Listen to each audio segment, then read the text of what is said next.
기원전 490년, 지금부터 2490년이 되겠죠. 세계 최강 대국은 바로 페르시아 제국이었습니다. 성경에서 말하는 바사 제국. 이 페르시아 제국이 이제 유럽에도 이제 손을 뻗쳐서 그 터키를 넘어서 이제 야금야금 이 아테네 쪽에 그 그리스에 있는 도시 국가들을 정복해 나가는 과정에 있었습니다.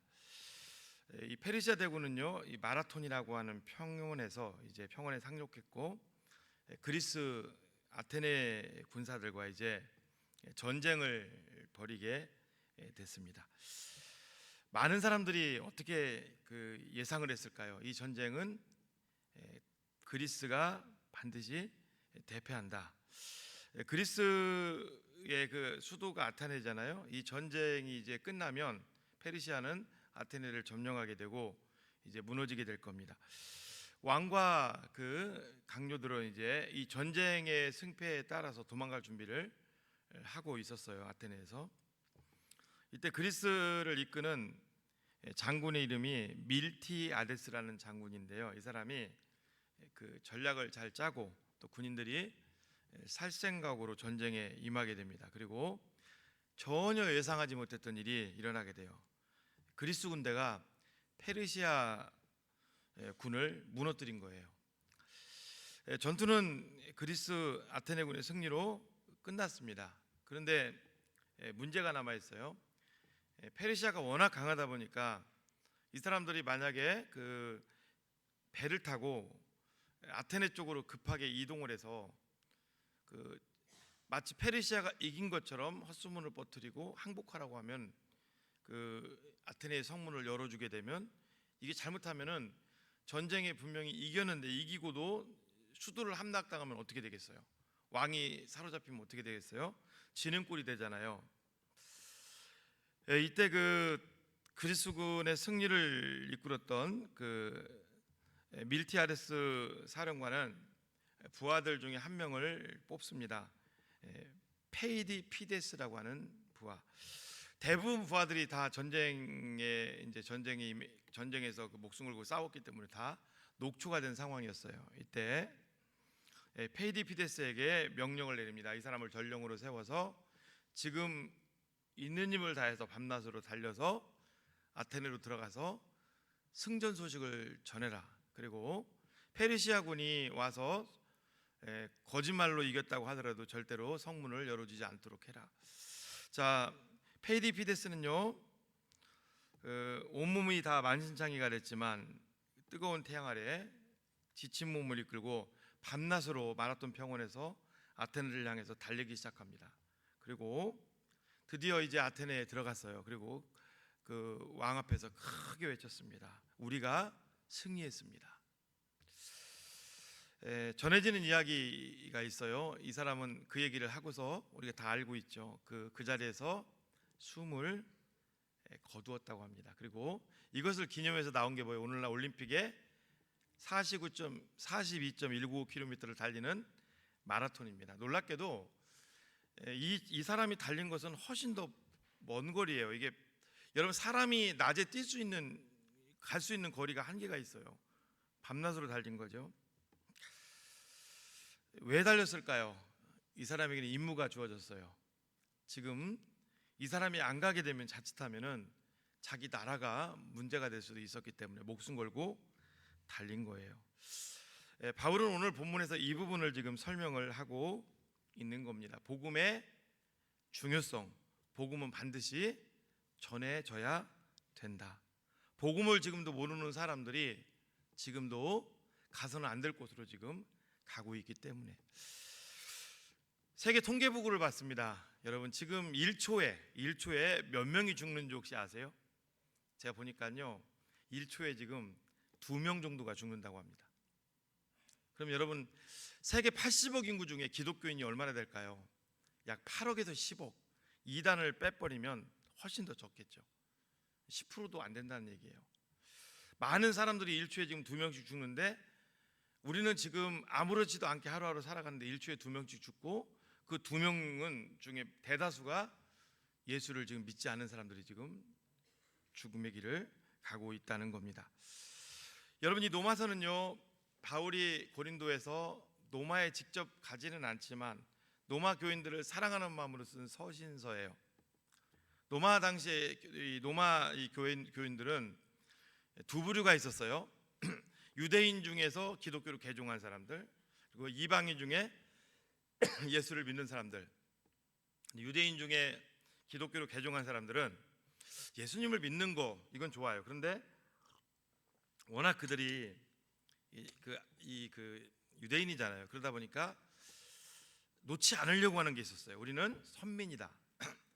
또 예수를 믿어도 어느 정도 율법을 등한시해서는 안 된다.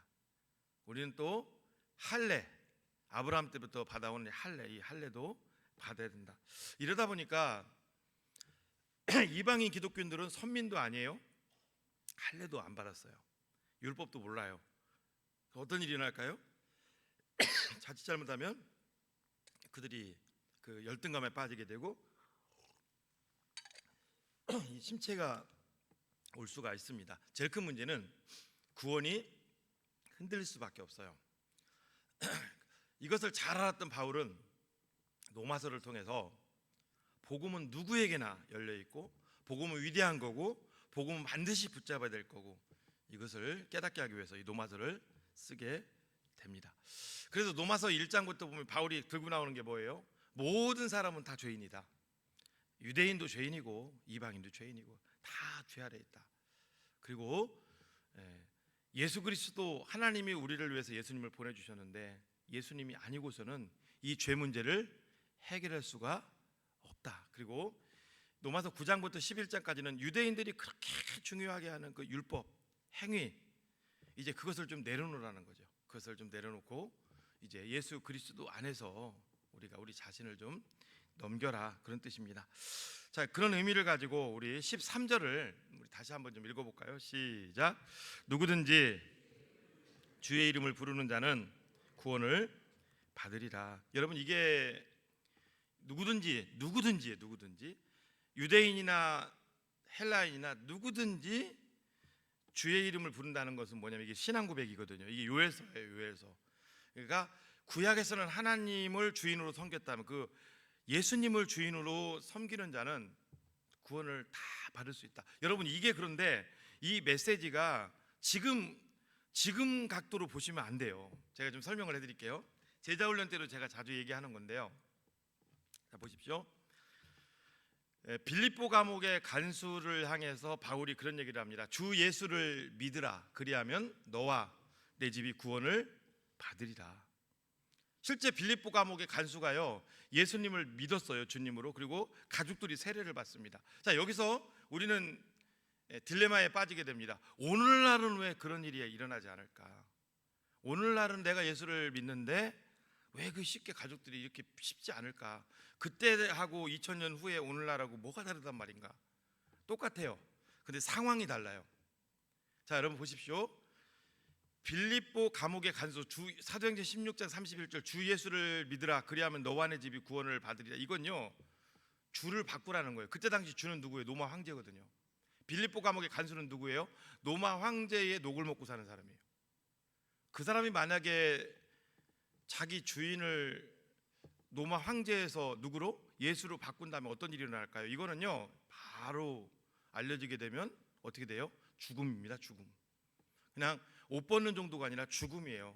그러니까 주 예수를 믿으라 그리하면 너와 내 집이 구원을 받으리라. 이건 무슨 뜻이 있을까요? 목숨 걸고 예수 믿으라 그런 뜻이 있어요. 사실은 이 정도로 우리가 믿음 생활을 한다는 게 쉬운 게 아니죠. 그렇죠? 목숨 걸고 예수님도 이런 말씀하셨어요. 하늘의 빌이 땅에 떨어져 죽으면 많은 열매를 맺을 거다. 오늘 말씀도 이런 좀 배경을 가지고 보면 좋을 것 같아요. 13절 누구든지 주의 이름을 부르는 자는 구원을 받으리라. 여기서 말하는 주는요 구약의 아도나이 하나님을 의미합니다. 유대인들에게는요 일단 주 하면은요 유대인 기독교인들의 떠오르는 게 하나님일 거예요. 하나님. 그런데 이제는 그 하나님과 예수님을 동일시하는 거예요. 예수님을 너의 주로 바꾸라. 유대인들이 굉장히 힘들었을 거예요. 정체성에 여기에 대해서. 또 가장 이거에 대해서 받아들이기 힘든 사람이 누구였을까요?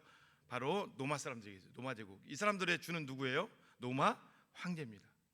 노마 황제가 주인으로 타던 시절, 여러분 이때 당시 노마 황제를 뭐라고 불렀어요? 주 그리고 신의 아들, 구원자, 이게 다 노마 황제입니다. 그런데 노마 황제를 주로 섬기던 그때에 누구를 주로 섬긴다는 거예요? 예수님을 주인으로 섬긴다. 이것은요 쉽지 않은 겁니다. 쉽지 않은 거. 자, 주 누구든지 주의 이름을 부르는 자는 구원을 받으리라. 그러니까 잘 보십시오. 누구든지 주의 이름을 부르는 자, 주의 이름을 고백하는 자, 이게 쉬운 게 아니죠. 구원을 받으리라. 여러분 이것은 단순한 신앙 고백 이상이라는 것을 보게 됩니다. 황제를 만약에 거부하게 되면요, 로마 사회에서는 정치적 사회적으로 매장당할 뿐만 아니라 목숨이 위태로울 수가 있어요. 그러나 바꿔야 됩니다. 바꿀 때 그는 구원을 받을 수 있다는 거죠. 자, 여러분 오늘날로 이렇게 연결지어서 보면은 오늘날 어떻게 보면 우리는 너무 구원의 문, 너무 예수님을 좀 편하게 믿는 거죠. 오늘날 우리가 예수님을 믿게 되면은 어떻습니까? 예수님을 믿게 되면 우리는 구원을 받습니다. 그때나 옛날이나 똑같습니다. 그러나 잘 생각해 보십시오. 목숨을 각오하고 예수님을 믿는 사람들과 그렇지 않고 우리가 전도받아서 예수님을 믿는 사람들과 성화적인 측면에서는 좀 다르겠죠. 그러니까 바울 같은 사람이 어떻게 보면 오늘날 이 시대의 그리스도인들보다 더 선명하게 주님 앞에서 복음을 붙들고 힘있게 살았던 이유는 뭘까요? 자기 목숨을 담보로 예수님을 믿었기 때문에 그런 능력이 나타날 수 있는 거죠. 오늘날도 쉽지는 않죠. 자, 바울은 그 얘기를 하면서 이제 14절로 갑니다. 14절 읽어봅니다. 시작. 그런즉 그들이 믿지 아니하는 일을 어찌 부르리요? 듣지도 못한 일을 어찌 믿으리요? 전파하는 자가 없이 어찌 들으리? 왜 이 말씀을 했을까요? 그러니까 로마에 있는 기독교인들이 그거예요. 예수님을 믿는 사람들은 많이 있었어요. 그러나 전하는 게 쉽지 않았어요. 왜? 속으로 믿을 수는 있지만 전하다가 발각되면 어떻게 돼요? 죽을 수 있죠. 오늘날 북한을 떠올리면 되겠습니다. 죽을 수 있단 말이에요. 그런데 바울은 안타까운 마음으로 그 얘기를 하는 거예요. 만약에 이 믿음, 복음이라는 것이 전해지지 않으면 그들이 예수 안 믿는 사람들이 어떻게 예수님을 믿을 수 있겠으며 어떻게 복음이 확산될 수 있겠느냐. 그러면서 10장 14절을 한번 띄워주실래요? 이렇게 힘든 박해와 여건 속에서도 전파하는 자가 있어야 누군가가 예수님을 믿게 된다. 안타까운 마음으로 그 얘기를 하는 거예요. 오늘날도 전도가 잘 안 되죠. 오늘날은 어떻게 보면은 좀 안일한 거죠. 오늘날은 그렇죠. 안일해서 좀 전도가 안 된다면 이때 당시는 심한 박해로 전도가 잘 안 되던 시절입니다. 그때 그럼에도 불구하고 바울은 복음을 전해야 된다. 그 이유가 뭐냐? 여기 그 전파한다 14절을 보면요, 전파하는 자가 없이 어찌 들으리요 할 때 이 전파한다는 단어는 헬라어로 캐리소라는 단어거든요. 캐리소. 근데요, 이건 무슨 뜻이냐면 영어로는 이걸 헤럴드로 번역했어요. 헤럴드. 이건 전령이라는 뜻이죠.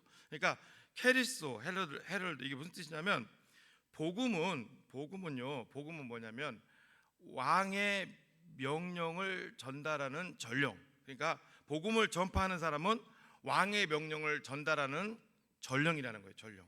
왕의 명령을 전달하는 전령. 아까 제가 마라톤에서 전투에서 이기고 그 승리의 소식을 목숨을 걸고 가서 전하고 죽은 제가 한 병사 얘기를 했어요.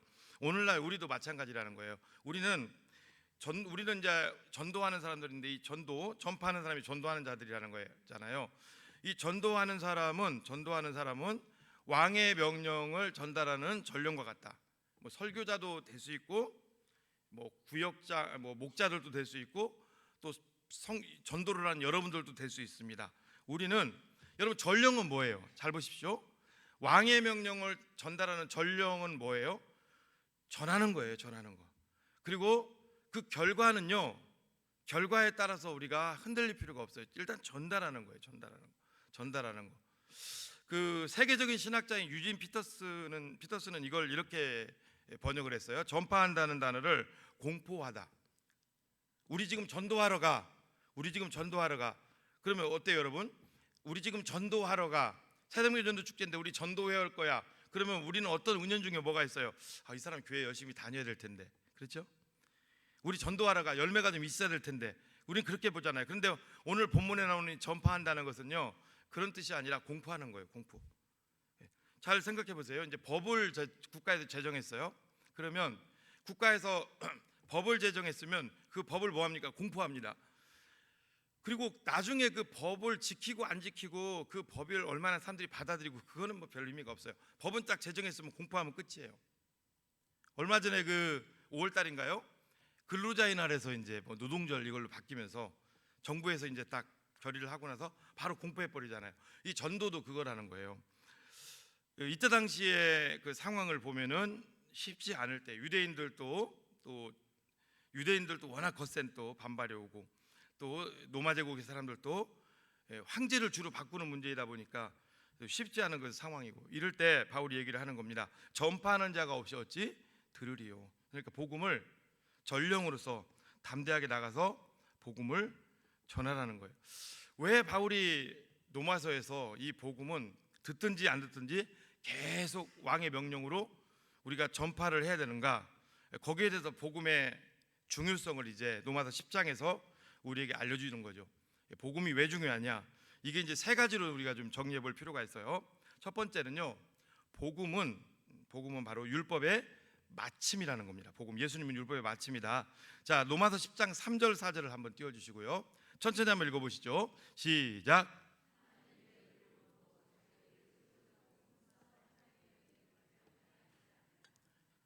4절.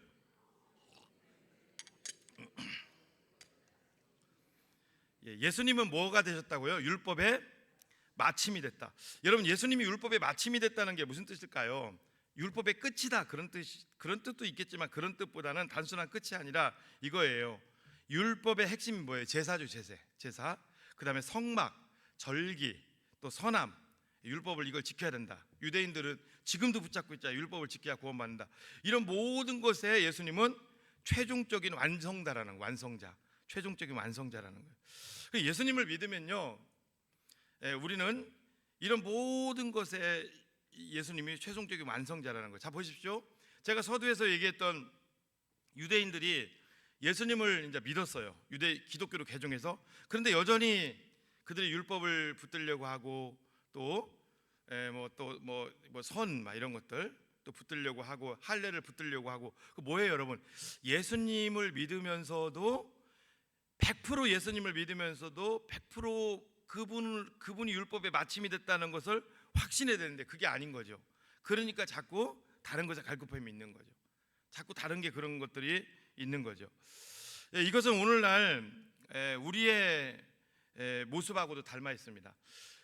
예수님이 우리의 주인 맞죠? 믿으시면 아멘. 우리는 예수님을 믿는다는 것이 그분을 온전히 신뢰한다는 거예요. 그런데 여전히 우리 속에는 여전히 어떤 갈급함이 있다면 우리 자신을 한번 되돌아보시라는 거예요. 내가 좋은 사람이 돼야 되고, 또 내가 성공해야 되고, 내가 인정받아야 되고, 또 그리고 아무튼 뭔가 내 속에 뭔가 붙잡으려고 하는 것이 있다면 우리 자신을 한번 돌아보라는 거죠. 여러분, 예수님을 믿는다는 것은요, 우리가 예수님을 믿게 되면은, 예수님 온전히 믿게 되면은 다른 것들이 우리 속에 이렇게 스물스물 올라오면 안 되죠. 다른 것들이 우리 속에 지금 올라온다는 것은 뭘까요? 온전히 우리가 그분을 의지하고 있지 않다는 거예요. 그걸 여러분들이 우리 자신을 한번 점검해 봤으면 좋겠어. 예수님이 없는 세상 사람들을 보십시오. 좋은 학벌, 좋은 직장, 재산, 높은 지위, 평안한 안정, 이런 것들이 이제 그들의 어떤 가치라면, 예수님을 믿는 사람들은 어떤 게 가치예요? 예수님이 가치죠. 늘 그분을 의지하면서 그분을 바라보면서 그분 뜻대로 살아가는 거예요. 할렐루야. 이게 가치죠. 그분 뜻대로 사는 게. 우리는 살아가면서 예수님을 믿는다고 하지만 우리는 여전히 다른 것들을 우리가 혹시라도 붙들고 살고 있지 않은지 한번 우리 자신을 돌아보시기 바랍니다. 미국의 한 호스피스 병동의 간호사가요, 임종을 앞둔 환자들을 이제 조사를 했다고 합니다. 그리고 그들에게 이제 시한부 인생을 사는 그 환자들에게 이제 물어본 거예요. 인생을 돌아보면서 혹시 후회하는 것이 무엇이 있습니까? 놀랍게도 그들은 돈을 더 벌지 못한 것, 더 성공하지 못한 것, 이런 거라고 대답을 하지 않았다고 합니다. 어떤 말을 했을까요? 너무 일만 하면 살았습니다. 사랑하는 사람들과 시간을 많이 보내지 못했습니다. 또 세상적인 것들 때문에 내가 진정 원하는 삶을 좀 살아야 되는데 그런 사람들을 제대로 살지 못했습니다. 뭐를 의미할까요? 제가 드리고 싶은 건 마지막 죽음의 순간에도요, 예수님이 없는 인생 얘기하는 거예요. 이 사람들은 예수님이 없는 인생은 뭘까요? 뭔가 자꾸 붙잡으려고 한다는 거예요. 이게 단순한 후회가 아니라 뭔가 자꾸 붙잡으려고 한다는 거예요. 자, 여러분 보십시오. 사도 바울이 이제 마지막 그 참수당하기 전에 사도 바울에게 혹시 뭐 후회되는 게 있습니까? 물어보면 저는 바울 별로 후회된다는 얘기 별로 안 할 것 같아요. 예수님을 우리가 온전히 붙잡고 살면요, 우리 인생에 있어도 후회가 되면 안 됩니다. 예수님을 온전히 붙잡고 살지 않으니까 자꾸 딴 것들에 우리가 시선이 쏠리게 되고, 그리고 그것들을 통해서 잠깐 만족을 얻으려고 하고 후회하고, 이게 계속 반복되는 거예요. 자, 오늘 잘 들으십시오. 이 노마서의 메시지는 불신자에게 주는 메시지가 아닙니다. 바로 우리에게 주는 메시지입니다. 우리에게 주는 메시지죠. 자, 우리는 어떤 사람들이에요? 세상 사람들은 예수님이 없기 때문에 방황을 해요. 예수님이 없기 때문에 불필요한 것들에 시간을 쏟고 그것들 때문에 허무함을 느끼고 어려움을 당하고 살아갑니다. 우리는 어떤 자들이에요? 이미 우리 속에 복음이 들어와 있고 예수님으로 가득 차 있는 자들이 믿습니까? 여러분, 그럼 우리는 예수님을 온전히 붙잡아야 되죠. 그런데 우리가 그러면은 전도가 뭘까요? 세상 사람들이 나가서 세상 사람들이 나가서 여기 이 전도지를 주고 예수 믿으세요, 이거 하는 것도 이제 중요하지만 실질적으로 우리가 삶으로 보여주는 것도 중요합니다. 어떤 걸 줘야 될까요? 예수님이 그러니까 예수님이 우리 속에 들어 있음으로 말미암아 우리가 어떤 뭐 병에 걸렸다든가 어떤 상황이 됐을 때 우리가 더 담대하게 주님을 의지하는 그런 모습들을 우리가 보여줄 필요성이 있다는 거죠. 저는 이게 전도도 되게 중요한 거라고 생각합니다. 바울도 지금 그 얘기를 하는 거예요. 예수 그리스도를 온전히 우리가 붙들게 되면 그분이 율법의 마침이 됐기 때문에 우리는 흔들리지 않는 그런 삶을 살게 된다. 사랑하는 성도 여러분, 노마서 말씀을 한번 보시면서 우리 자신을 한번 점검해 보시기 바랍니다. 나에게는 자꾸 뭔가 갈급한 게 지금 일어나고 있다. 이유가 뭘까요? 예수 그리스도에게 우리가 온전히 지금 집중하지 않고 있다는 거예요. 오늘 이 말씀 이후로 예수님에게 온전히 집중하시는 여러분들 되시기를 축복합니다. 그리고 복음의 첫 번째가 율법의 마침이라면 두 번째는요, 죄 문제입니다. 죄 문제. 예수님이 죄 문제를 해결하셨다는 거예요. 10장 9절 말씀 같이 읽어봅니다. 시작. 네가 만일 내 입으로 예수를 또 하나님께서 그를 죽은 자 가운데 살리신 것을 내 마음에 믿으면 구원을 받으리라. 이 두 가지 문제, 이게 예수님의 죽으심과 죄 문제 해결과 복음을 얘기하는 거거든요. 잘 보십시오. 그를 죽은 자 가운데서 살리셨다. 죽은 자 속에는 예수님도 들어있는 거예요. 예수님이 왜 죽으셨어요? 우리의 죄 때문에. 자, 그럼 여기서 또 생각해 봅시다. 우리에게 있는 모든 문제는 다 뭐 때문에 온 거예요? 죄 때문에 온 겁니다. 여러분, 이거 어렵게 생각할 거 아니에요. 우리에게 있는 건강 문제부터 시작해서 모든 문제는 다 죄 때문에 온 거예요. 죄 때문에 안 온 거 하나도 없어요. 하나도. 일단 여러분들 속에 지금 여러 가지 문제 있잖아요. 뭐 사람들과의 관계 문제든 뭐 돈 문제든 어떤 문제든 다 죄 때문에 온 거예요. 왜? 아담과 하와가 죄를 짓기 전에는요, 이 땅에 있는 문제들이 없었어요. 죄 때문에 온 거라고요. 그런데 우리의 모든 과거, 현재, 미래, 원죄, 모든 죄를 다 누가 짊어지셨어요? 예수님이 짊어지시고 십자가에도 죽으셨어요. 그리고 오늘 본문처럼 다시 살아나셨어요. 이게 뭘까요? 이게 복음입니다. 이게 복음이라고. 이게 복음. 이 복음이 지금 우리 속에 들어와 있는 거예요. 저는 어제 이 말씀을 준비하고 이제 집에 가면서 그 생각이 들었어요. 자, 잘 생각해 보십시오. 여러분들이 지금 돈을, 우리가 지금 이제 이 시대의 가치가 돈이니까 돈으로 얘기를 드리는 거예요. 돈을 지금 1,000조를 갖고 있다. 1,000조를. 그런데 잘 생각해 보세요. 돈을 1,000조를 갖고 있어요. 여러분들이 1,000조를. 건강 문제만 아니면 1,000조를 갖고 있으면 대부분 문제는 뭐 걱정 없지 않을까요? 그렇잖아요. 건강 문제 아니면 웬만한 건 다 해결되지 않을까요? 맞아요, 틀려요? 그렇잖아요. 건강 문제는 어쩔 수 없어요. 근데 돈이 뭐 많아도 또 하나님의 은혜가 필요한 것도 있으니까. 그런데 대부분 1,000조 정도 갖고 있으면 웬만한 거 해결되지 않을까요? 그렇죠. 우리가 고민하는 것들. 근데 우리 속에 들어와 있는 예수님의 십자가의 죽으심과 부활을 통해 들어와 있는 복음은 뭐예요? 그 천주와는 비교할 수 없는 모든 문제를 다, 우리 문제를 다 십자가에서 짊어지시고 돌아가신 예수 그리스도, 그분이 다시 살아나셨고 그분이 지금 우리와 함께하고 계세요. 할렐루야. 그런데 왜 우리는 지금 걱정하고 있는 거예요? 우리는 고민하고 있는 거예요. 이게 다 연결되는 거예요. 이유가 뭘까? 이것도 같은 얘기입니다. 우리가 정작 예수님을 믿는다고 하지만 우리는 염려하고 근심하고 걱정할까? 이유가 뭘까? 예수님 온전히 우리가 믿고 의지하지 않기 때문에 그래요. 자, 그래서 바울은 빌립보 감옥에 있을 때 빌립보 교인들에게 그런 얘기를 하죠. 뭐라고 얘기를 합니까? 로마 감옥에서 아무것도 염려하지 말고 오직 모든 일에 기도와 간구로 너희 구할 것을 감사함으로 하나님께 아뢰라. 복음이 들어와 있는데도 불구하고, 복음이라는 너무 기쁜 소식이 들어와 있는데도 불구하고 우리가 지금 염려하고 근심하고 있다면 결국은 뭐예요? 주님을 의지하지 않는다는 거고, 주님을 의지하지 않는다는 것은 이유가 뭘까? 우리가 기도하지 않고 간구하지 않기 때문에 내 힘으로 내 앞에 있는 문제를 예수님이 다 해결하셨는데 여전히 그분을 신뢰하지 못하고 내 힘으로 내 앞에 있는 문제를 우리가 해결하려고 고민하고 있는 것은 아닌지 우리 자신들을 한번 돌아보시고 이 말씀을 시작으로 다시 한번 여러분들이 기도, 간구를 회복하시는 여러분들 되시기를 예수님의 이름으로 축복합니다.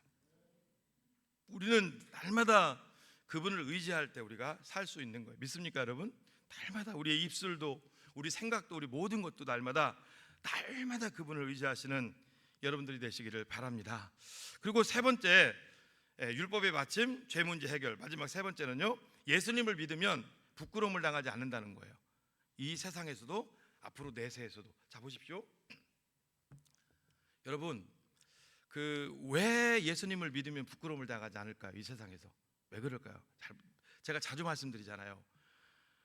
우리는요 태생적으로 부끄러움을 당할 수밖에 없는 존재들이에요. 그런데 2000년 전에 예수님이 이 땅에 오셔서 우리가 당해야 될 수치, 우리가 당해야 될 모든 부끄러움을 십자가에서 짊어지고 가셨어요. 믿으시면 아멘. 그분 십자가에서 어떻게 돌아가신지 다 알잖아요. 옷 안 입었어요. 모든 수치를 다 당하셨어요. 잘 보십시오. 초대교회 성도들이 예수님을 믿는 것 때문에 엄청난 핍박과 어려움을 당했지만 그들 담대했습니다. 오늘날도 우리가 살아가면서 우리가 부끄러움을 자꾸 당하고 우리가 우리 삶 속에 어려움이 있다는 것은 이유는 하나예요. 예수님을 내가 믿지만 그분과의 온전한 연합, 그분을 최고로 알아야 되는데, 그분을 우리 삶의 최고로 모셔야 되는데 그게 안 되고 있을 때 우리 삶은 어려움을 당할 수 있다는 거예요. 우리는 나중에 하나님 앞에 섰을 때도 부끄러움을 당해서 지옥 갈 사람들이 아니잖아요. 이게 분명한 사실이죠. 그래서 로마서 10장 11절 보면은 성경에 이르되 누구든지 그를 믿는 자는 부끄러움을 당하지 아니하리라. 사랑하는 여러분, 여러분들이 예수님을 믿으십니다. 여기서 믿는다는 것은 두 가지예요. 구원받기 위해서 칭의 단계에서 믿는 거예요. 그 다음에 또 어떤 때 또 믿는 성화 단계에서 믿는 거예요. 날마다 그분을 우리 주인으로 믿으라는 거죠. 그럼 우리는 부끄러움을 당하지 않는 삶을 살 수 있다는 거죠. 사랑하는 여러분, 2025년 KB 금융 골든 나이프라는 곳에서 조사를 했어요. 한국인들 중에 앞으로 가장 그들이 염려하고 있는 게 무엇인가? 4명 중에 3명이 한 74.9%가요 행복한 노후, 물질 문제 이런 것 때문에 굉장히 힘들어하고 있고 또 이것 때문에 걱정하고 있다고 얘기를 합니다. 자, 예수님을 믿는 사람은 어때야 될까요? 그것과는 다르야 되죠. 우리는 그들을 위해서 복음을 전하라고 하나님께로부터 부름받은 자들이에요. 믿습니까? 그럼 우리는 어떻게 해야 될까요? 주님을 온전히 믿음으로 말미암아 우리가 이 세상 사람들이 늘 붙들고 사는 그 가치가 아니라 예수님을 믿음으로 말미암아 거기서 오는 하나님의 은혜로 사는 사람이라는 것을 보여주시는 여러분들 되시기를 바랍니다. 여러분, 이 세상 사람들을 보십시오. 끊임없이 무엇인가를 계속 추구하며 살아가요. 왜 그럴까요? 예수님이 없으니까 늘 공허한 거예요. 그리고 또 늘 이 세상 사람들을 보십시오. 늘 뭔가 염려, 근심, 걱정, 두려움 속에 살아갑니다. 예수님이 없으니까 늘 그 속에 사는 거예요. 그리고 늘 미래에 대해서 불안해합니다. 예수님이 없으니까 늘 불안한 삶을 사는 거예요. 그러나 우리는 어떤 사람들이에요? 예수님으로 말미암아 이 모든 것들이 예수님께로 옮겨가는 자들이에요. 우리는 할 수 없지만 2000년 전에 이 땅에 오신 예수님이 우리의 불안, 우리 염려, 근심, 걱정, 미래의 모든 것까지도 다 주님이 붙잡아 주신 줄로 믿습니다. 다 붙잡아 주셨어요. 다. 저는요, 제가 여러분들이 목회자니까 저도 이제 목사님들에 대해서 좀 볼 거 아닙니까? 그 국회의원 하셨던 분들 중에서는 나중에 망해서 아주 그 힘든다는 분들을 봤어요. 국회의원 하신 분들 중에서는. 그런데 신실하게 주님 섬겼고 주님만을 최고로 의지했던 분들이 은퇴하고 나서 어려웠다는 얘기는 많이 못 봤습니다. 물론 있을 수도 있겠죠. 제가 아는 저랑 아주 가깝게 지내는 목사님이 계세요. 이 목사님은 저 경기도의 아주 시골 쪽에서 목회를 하셨어요. 시골 쪽에서 목회를 하셨는데 교회가 자꾸 어렵다 보니까 은퇴는 하셨는데 도와드릴 수가 없는 거예요. 어떤 일이 일어났냐면 전라도 진안에, 이분은 이제 진안뿐은 아니지만 어떤 분이 집을 다 이렇게 해드리고 그래가지고 지금 노후를 아주 편하게 살 수 있도록 하나님 은혜로, 그게 은혜죠. 하나님이 다 그걸 이렇게 만들어 주시는 것을 이렇게 봤어요. 그리고 아들 같은 경우도 강남에 이제 이분은 평생 주님 의지하면서 목회만 했는데 처갓집이 판검사 이쪽이에요. 막 오빠가 막 변호사고 어떻게 그렇게 쉽게 결혼합니까? 그쪽하고 이렇게 결혼을 또 해가지고 또 하나님 나중에 말년에 경제적으로 아버님이 힘들지 않도록 다 이렇게 하시는 것을 제가 봤어요. 그러니까 베드로가 말했던요, 너의 염려를 주께 맡기라, 이게 틀린 말이 아닙니다.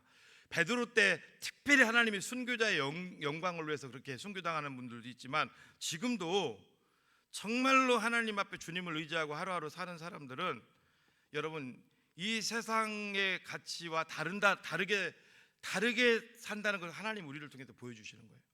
그리고 그걸 통해서 세상 사람들에게 전도로 잘 활용하시는 우리가 될 줄로 믿습니다. 우리는 이 세상에 살지만 똑같은 가치 속에서 우리가 사는 사람이 아니라는 거죠. 자, 그러면서 바울이 얘기를 하는 거예요. 이 로마 이 제국 아래서 위축돼 있고 복음을 전하기 힘든 사람들에게 복음을 전해야 된다. 이 복음은 하나님이 반드시 우리에게 맡긴 사명이라는 거죠. 자, 15절 말씀 읽어볼까요? 시작. 15절 좀 띄워주시고 시작.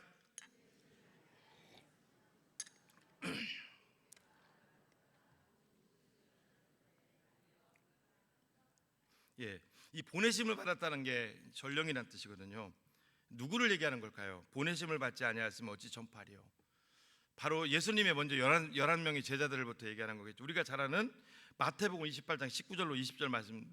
그러므로 너희는 가서 모든 민족을 제자로 삼아 아버지와 아들과 성령의 이름으로 세례를 베풀고 내가 너희에게 분부한 모든 것을 가르쳐 지키게 하라. 볼지어다 내가 세상 끝날까지 너희와 항상 함께 있으리라 하시니라. 이 말씀은요, 먼저 누구에게 준 거예요? 예수님의 제자들에게 준 거예요. 그런데 여기 보세요. 너희는 가서 누구를 제자로 삼으라? 모든 민족에게 복음을 전하라는 거죠. 그 모든 민족은 또 어떻게 해야 돼요? 내가 너희에게 분부한 것을 가르쳐 지키게 하라. 그러니까 이 모든 민족은 우리죠. 가르쳐 지키게 하라는 것은 그들만 알고 끝나는 것이 아니라 이 현재 분사로 되어 있어요. 계속 또 누군가에게 복음이 흘러가게 하라는 거죠. 사랑하는 여러분, 잘 생각해 보십시오.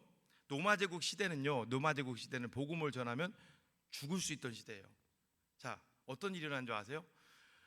노마 제국의 이 바울의 메시지를 듣고 많은 사람들이 생명을 걸고 복음을 전했습니다. 그들이 죽었냐는 거예요? 아닙니다. 오히려 이 노마 제국의 기독교인들을 통해서 노마 제국이 무릎을 꿇었죠. 노마 제국이 기독교를 나중에는 국교로 정했죠.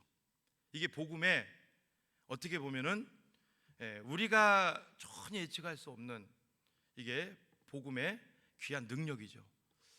오늘도 마찬가지입니다. 하나님은 우리를 사랑하셔서 우리를 하나님의 자녀로 삼아주시고 우리에게 복음을 주셨습니다. 그리고 이 복음을 지금도 주님을 알지 못하는 자들에게 전하라고 오늘도 우리를 세워주신 줄로 믿습니다.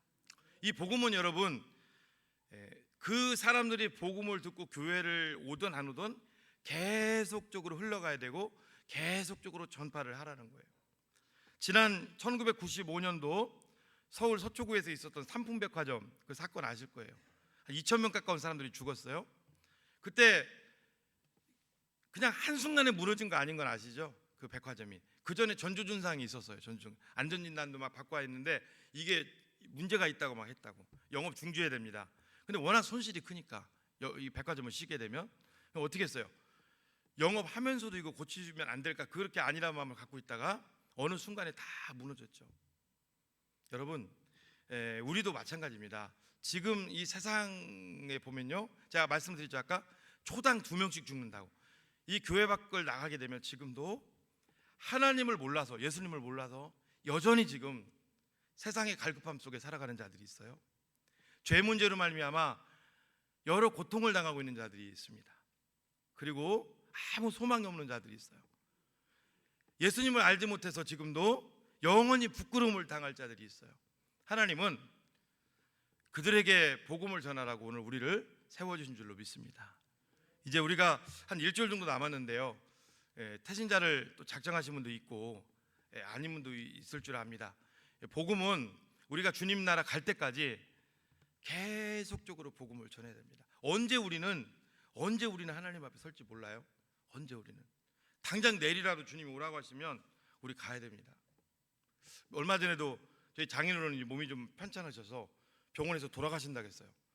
저도 뭐 돌아가실 줄 알았어요. 근데 재밌는 게 뭐냐면 장인어른의 형님이 병문안에 왔단 말이에요. 와가지고 울면서 빨리 일어나서 나랑 같이 여행을 다니다 그랬는데 며칠 후에 그 형님이 돌아가셨어요. 심장마비로. 저는 장인어른을 위해서 진짜 기도했거든요. 회복시켜서 하나님이 우리 장인어른은 그 폐렴을 낫게 하셨어요. 제가 깜짝 놀랐어요. 매번 고백하는 게 그겁니다. 우리 생명도 하나님 손에 있어요. 생명뿐이겠습니까? 우리 모든 삶도 마찬가지예요. 여러분, 우리는 우리 뜻대로 되는 것이 아닙니다. 그분의 은혜로 되는 겁니다. 할렐루야.